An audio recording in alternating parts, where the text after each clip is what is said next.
Hey y'all, we're gonna do a little something different in this one. We're gonna talk about bass boat propellers. I'm gonna tell you everything I know about bass boat props, and it won't take very long. I'll be right back. I'm Dale Verts. Old school stuff right here.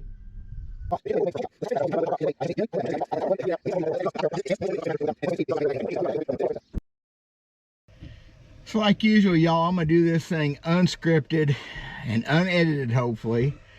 If I goof something up, it's not on purpose, just because I don't remember. I got my facts wrong to start with. I'm going to try to get it right from the get-go. This modern stainless steel prop's pretty amazing. And they're modern enough. We didn't have them when I was younger. When I first started bass fishing, the world of propellers was very limited compared to what it is now. And it took a while to get it figured out. We did not have the performance props that we have nowadays. We had stainless steel and aluminum. Stainless steel obviously is a go-to prop for most bass boaters.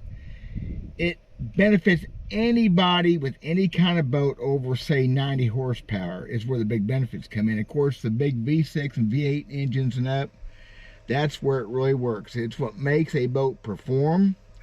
And performance isn't necessarily speed. It's also, for me it's not. Whole shot fuel economy, handling a ride is more important than speed. If you have all the things come together, speed generally comes right in with it. It's hot, so I know this GoPro is going to blow up on me. Actually, it's not bad. It's just summertime in Missouri. So I try to decide how to do this because I'm not a prop guru. At one time, I kind of was. I mean, for the time. Things have changed a little bit, but you can't beat physics. So I'm going to talk about the physics a little bit. But first off, I started selling boats and working on boats in 1987. And we did not have good props in 1987 and 88. In those years, propellers were kind of just stamped out cookie cutter deals that were not built for performance. We had problems with the bass boat that I sold at that time was the Charger boat. It's built right here in Missouri. They're heavy anyway, and they would not lift. Oh my gosh, as the boats got bigger in those years, I mean, 18-footer was a full-size boat for a long time. A 1710 with a 150 was a go-to boat for years. We started doing 19s and 20s and even a 21-footer way back then, and they would go down the lake, flat in the water, blowing a rooster tail like you cannot believe, wasting that horsepower up in the air. Had a bunch of boat customers really unhappy with it. We had problems. The boats just would not run or handle or perform.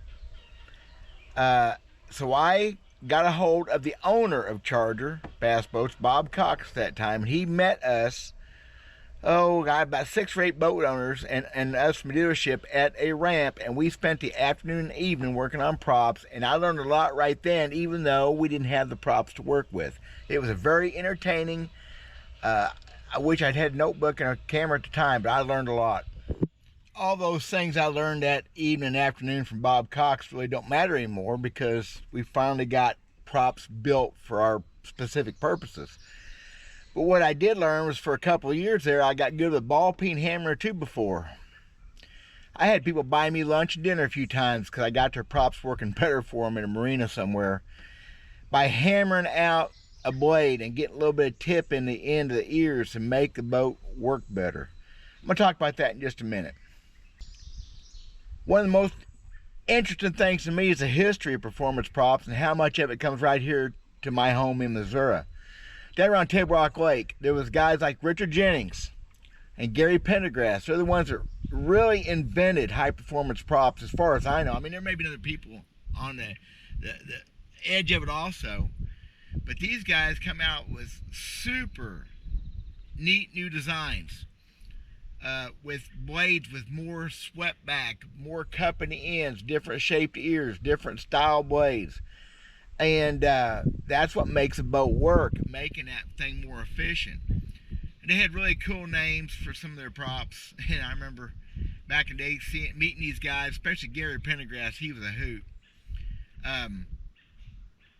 Basil Bacon was involved. I think maybe more as a money and a field test guy. Even John Mazar here at St. Louis for years has built a custom Masco prop. You can spend a lot of money on a prop, y'all. But making a prop do what it's can do with the best of its abilities with a boat and any given setup was amazing. We got away from the big old clunky, just basically stainless steel, aluminum style wheels to props that really do a great, efficient job at working a boat. But there's a lot to that. Okay, per usual, I shot like 8 clips to make this simple little video, and my GoPro dumped this one, maybe the most important one. So we're gonna get to this right now.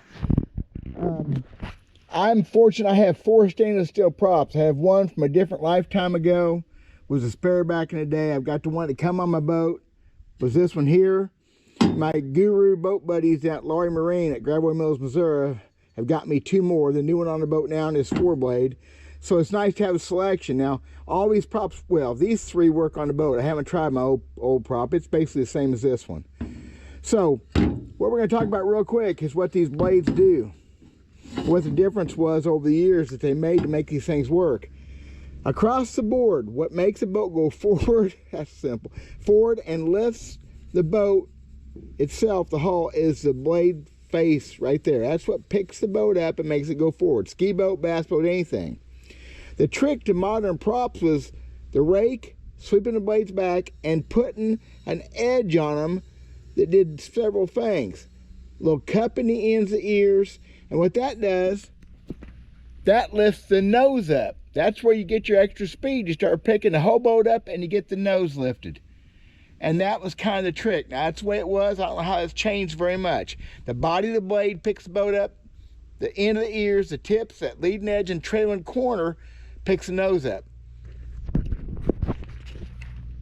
3-blade props, first 4-blade props. Better hole shot, a little bit faster. And truthfully, these 2 props are almost identical across the board. A little bit hole shot, maybe a mile-an-hour difference, maybe not that much. Generally, you run 1 inch smaller pitch. How far a prop theoretically turns per revolution of the prop, 25, 26, 24s. This is an awful good prop overall for most people. This one's actually an antiquated, kind of outdated one. You see the difference in ear sizes. Obviously, 4 blades, you're not gonna have as big ears as a 3-blade.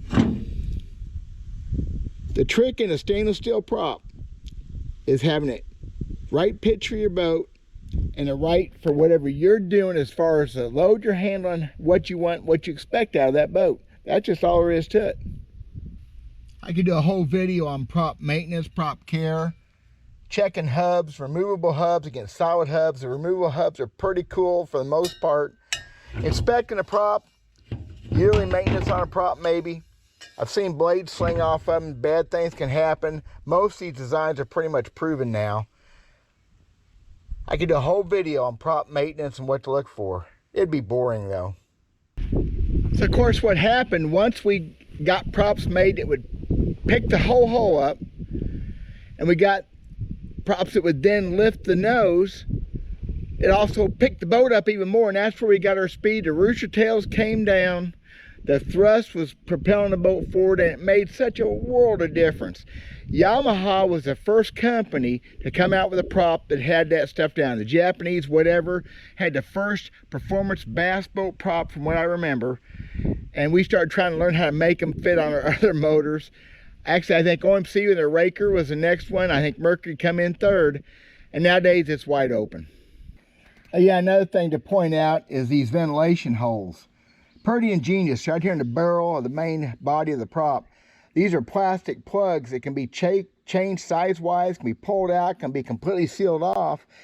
That allows exhaust to hit the blade, go over the blade for a hole shot. Lets the prop spin faster out of the hole, so you can kind of run a little bit taller prop and get away by adjusting these. Generally, I don't worry about it too much. I just soon have my 2 props. I've run them without them. I've run them plugged. They're hard to get in and out. The medium-sized hole is usually about the best overall, but that lets extra exhaust come out the barrel. The prop hits it, it spins, ventilates a little bit with it, and lets the prop spin faster than it would without them. And once the boat gets up to speed, the exhaust goes out the main barrel of the back and it doesn't affect it anymore. It's pretty genius stuff. I don't know who come out with that. I think it was Mercury, but I don't remember. See, I told you I don't script this stuff. It's pretty rare and almost impossible to have a one perfect prop that does it all. If you're into speed, you can find a prop that does that. If you're into overall performance, that way I am, you should be able to find a prop. I've very few times seen that magic bullet where the right wheel was perfect for a lot of situations. It's always good to have two props. It's always good to have a prop in case you blow a hub out or mess one up. Another thing, those two props in the back of the truck right now are both damaged because they're used. And a blueprinted new prop is pretty amazing, the difference. The one on my boat now has no major damage. It's got some gravel have pulled up into it. Nothing hurt. It's a new prop, fairly new. And truthfully, getting a prop took into somebody can work on them and block them up and check them out, it may be a good investment in the wintertime for y'all. Definitely, if just a fuel economy and wear and tear on the motor, a prop get out of balance, starts shaking the prop shaft. Next thing you know, you got seal leaking water, and it just leads to big bills. We don't like that, do we? There's so many more things I could talk about. It depends what you want from your boat, y'all.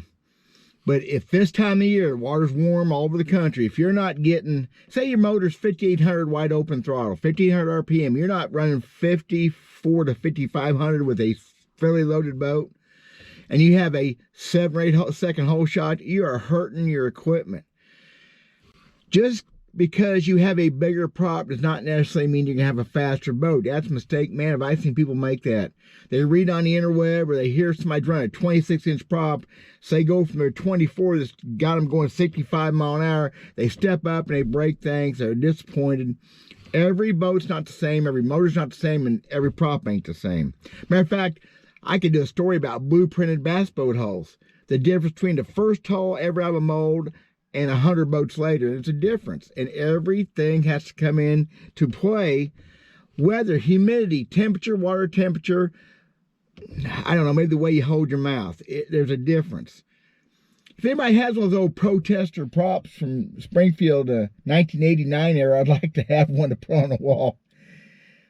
So much more you talk about. Cleaver, different designs, clear, ugly, weird, racing props.